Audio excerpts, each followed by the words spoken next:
Have you ever felt an inexplicable heaviness when around certain people? Perhaps a sense of being drained or a sudden dip in your mood after spending time with them. This phenomenon is often attributed to what many spiritual practitioners refer to as low vibrational people. But what do these vibrations even mean, and why do they have such a deep impact on our lives? Let's explore the dark realities of low vibrational people and how their presence can ruin our lives if we're not careful when around them. High versus low vibrations. In the world of spirituality, everything is composed of energy, vibrating at different frequencies. High vibrational energy is associated with positive emotions, love, joy, and peace. On the other hand, low vibrational energy aligns with negativity, fear, anger, and sadness. These vibrations are not just abstract concepts, they are strong forces that affect our well-being and our environment. Ancient wisdom and modern science both support the idea that we are deeply influenced by the energies around us. Quantum physics, for instance, has shown that everything in the universe is interconnected through a web of energy. This aligns with Eastern philosophies like Taoism and Buddhism, which teach that our inner states reflect and influence the outer world. In these traditions, maintaining a high vibration is crucial for achieving harmony and balance. But what most people don't know is that low vibrations can completely shatter your peace of mind if you don't protect yourself from them, more specifically, from low vibrational people. One of the lesser-known truths about low vibrational people is that their energy can be contagious. Just as a smile can brighten a room, a negative attitude can cast a shadow. This is why it's so important to be mindful of the company we keep. When we surround ourselves with people who consistently emit low vibrations, it can pull us down, making it harder to maintain our own high-frequency state. Vibrational resonance. Another important concept to consider is that of resonance. In physics, resonance occurs when two systems vibrate at the same frequency, amplifying each other's energy. Spiritually, this means that if we are not vigilant, the low vibrations of others can start to resonate with any latent negativity within us, amplifying it. This can lead to a cycle where our own vibrations begin to lower, creating a fertile ground for negativity to flourish. The resonance of vibrations is so essential to humanity that it even affects us at a collective level. Just take a look at the historical event of the Renaissance in Europe. The Renaissance serves as an example of how periods of great challenge and low vibrations can lead to extraordinary growth and enlightenment. After the Dark Ages, the Renaissance brought a renewed interest in art, science, and spirituality, leading to a profound cultural and intellectual awakening. But these theories have been studied since way before the Renaissance. Ancient philosophers like Plato and Aristotle recognized the impact of our environmental energy on our inner states. Plato, in his theory of forms, suggested that the world we perceive with our senses is a reflection of a higher, more perfect reality. This implies that the vibrations we encounter daily shape our perception and, consequently, our reality. Aristotle, on the other hand, emphasized the importance of cultivating virtues and avoiding vices, as these directly influence our state of being. This means that successfully interacting with low vibrational people often requires us to confront our own shadows. Carl Jung, a pioneering psychologist, introduced the concept of the shadow self, the parts of ourselves that we deny or repress. Encountering low vibrational energy can trigger these hidden aspects, bringing them to the surface. This can be uncomfortable, but it also provides an opportunity for growth and healing. By facing these aspects of ourselves, we can integrate them and transform our energy. But there's also a spiritual lesson in dealing with low vibrational people, one most people forget exists. Many spiritual traditions teach that every encounter is an opportunity for learning and growth. The Buddha, for instance, taught that difficult people can be our greatest teachers as they challenge us to practice compassion, patience, and non-attachment. By viewing these interactions as opportunities for spiritual practice, we can transform negative experiences into stepping stones on our path to enlightenment. However, it's still crucial that you learn how to protect yourself from low vibrational energy, one secret that not even experienced spiritualists know. How do you protect yourself? The most practical way is through mindfulness and meditation. By regularly centering ourselves and raising our own vibrations, we can create a buffer against negative influences. Visualization techniques, such as imagining a protective light surrounding us, can also be effective. These practices help maintain our energy field and keep our vibrations high, even in the presence of low vibrational people. It's also important to practice self-care and establish healthy boundaries. This might mean limiting time with some people or seeking out high vibrational environments that uplift and support us. Surrounding ourselves with positive influences, whether they are people, places, or activities, can significantly enhance our ability to stay balanced and centered. Remember, the key to navigating this complex, energetic landscape lies in maintaining our own high vibration, practicing compassion, and embracing every experience as an opportunity for growth. But it's impossible to avoid low vibrational people forever. What if, for example, a close relative had low vibrations? Does that mean you have to cut them off from your life for good? If a family member has low vibrations, unlike friends or acquaintances whom we can choose to avoid, family members are often a significant part of our lives, making it necessary to find ways to manage these relationships without compromising our own well-being. But similar principles apply in these situations. Understand that everyone is on their own journey, and low vibrational behavior often stems from unresolved pain, trauma, or fear. By approaching these individuals with compassion, you can transform your interactions. This doesn't mean you have to absorb their negativity, but rather you acknowledge their struggles without letting it affect your energy. Buddha taught that compassion is a powerful tool for spiritual growth, allowing us to connect with others on a deeper level and heal through understanding. An often neglected tactic when dealing with this is clearly and assertively communicating boundaries. For example, if a family member tends to engage in negative talk, you can gently steer the conversation towards more positive topics or excuse yourself from the conversation when it becomes overwhelming. Setting these boundaries is an act of self-care and self-respect. Engaging in open and honest communication can sometimes help in resolving underlying issues. Approach conversations with a loving and non-judgmental attitude, expressing how certain behaviors affect you and suggesting more positive ways to interact. This can sometimes lead to a mutual understanding and shift in dynamics. However, it's important to remember that not everyone is open to change, and that's okay. Another powerful tool is forgiveness. Holding on to resentment or anger towards low vibrational people can lower your own vibration.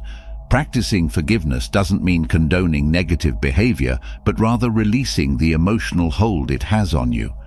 This liberates your energy and allows you to move forward with a lighter heart.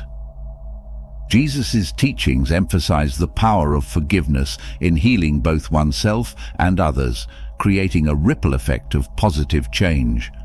When dealing with family members, it's also beneficial to lead by example. By consistently maintaining your high vibration, you can become a beacon of light and positivity. This can inspire others to elevate their own energy, fostering a more harmonious family dynamic. Often, seeing the peace and joy in your life can encourage others to seek similar paths. Remember that it's okay to seek professional help if needed. Therapists or spiritual counselors can provide guidance and coping strategies tailored to your specific situation. They can help you navigate complex emotional landscapes, offering tools and techniques to maintain your well-being. Ultimately, the inevitability of encountering low vibrational people, especially within the family, is a part of the human experience. These interactions challenge us to practice patience, compassion, and self-care. By implementing these strategies, you can protect your energy, promote positive change, and continue your spiritual journey with resilience and grace. It's a delicate balance to maintain your own high vibrational state while interacting with those who might not yet be on the same path. Embrace these encounters as opportunities for growth, both for yourself and potentially for those around you. By doing so, you honor your own spiritual journey and contribute to the collective elevation of consciousness. But what if your own vibrations go low? Does that mean your spiritual journey is over? Not exactly, thanks to what we'll discover now. Accept fluctuations in your vibrations. Life's challenges can sometimes cause our own vibrations to fall. This is a natural part of the spiritual journey, and it's essential to know how to recognize these moments and take steps to elevate ourselves back to a higher state.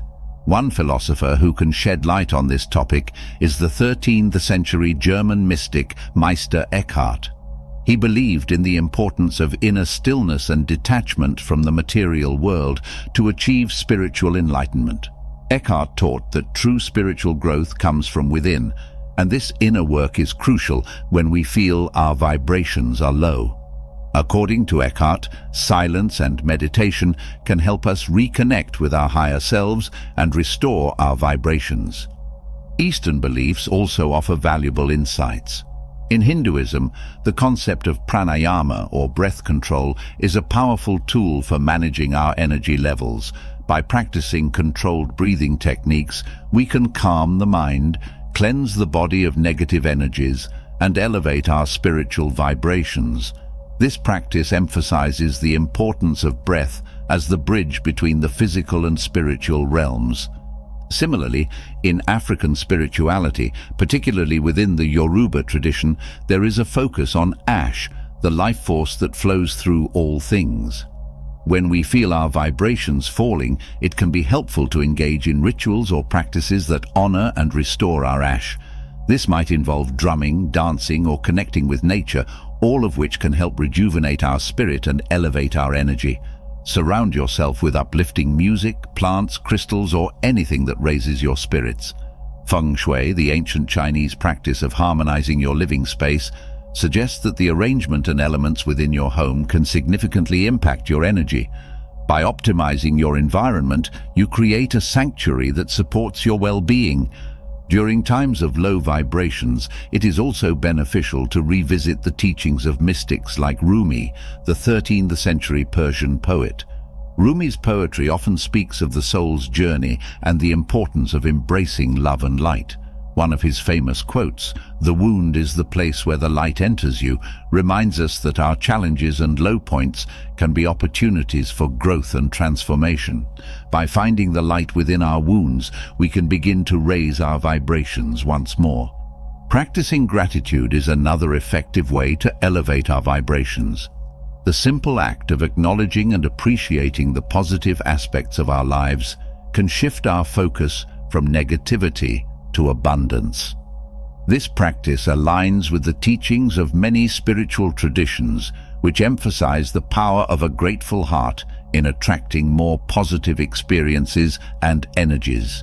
Engaging in acts of kindness and service to others can also help raise our vibrations.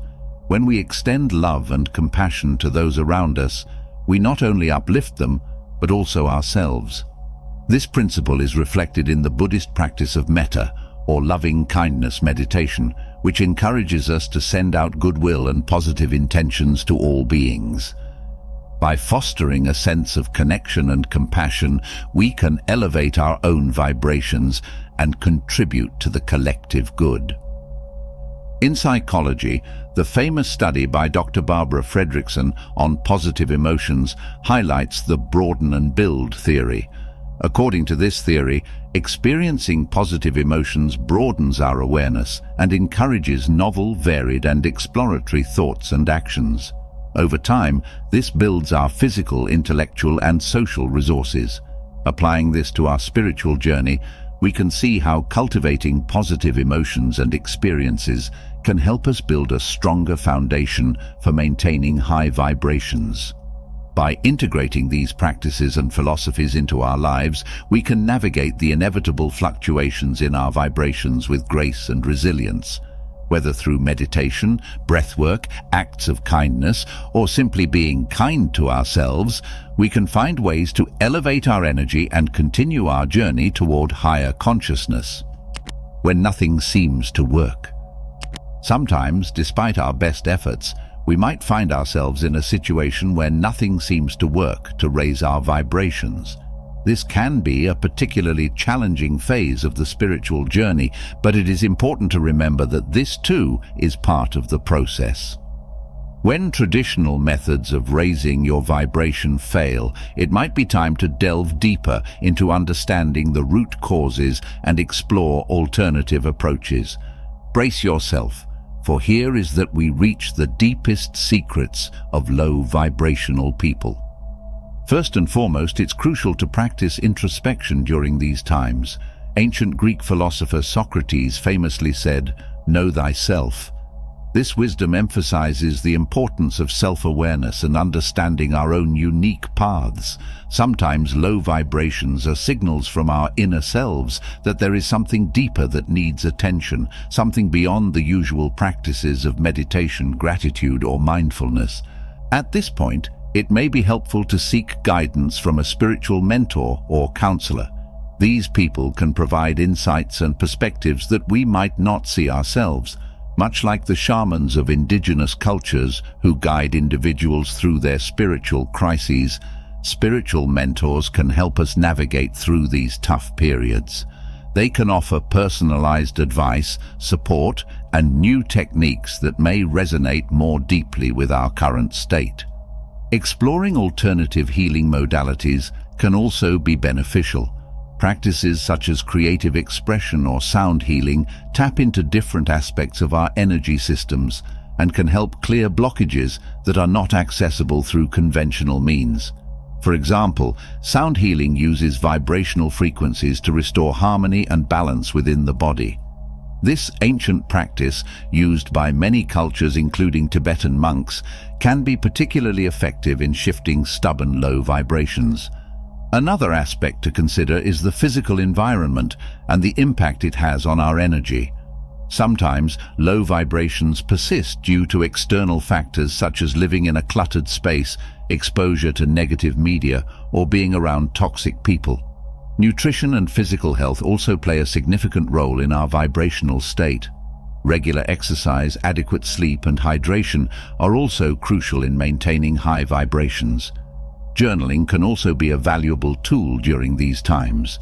Writing down thoughts, feelings, and experiences can provide clarity and uncover patterns or triggers that contribute to low vibrations. It can also be a means of expressing and releasing emotions that might be holding you back.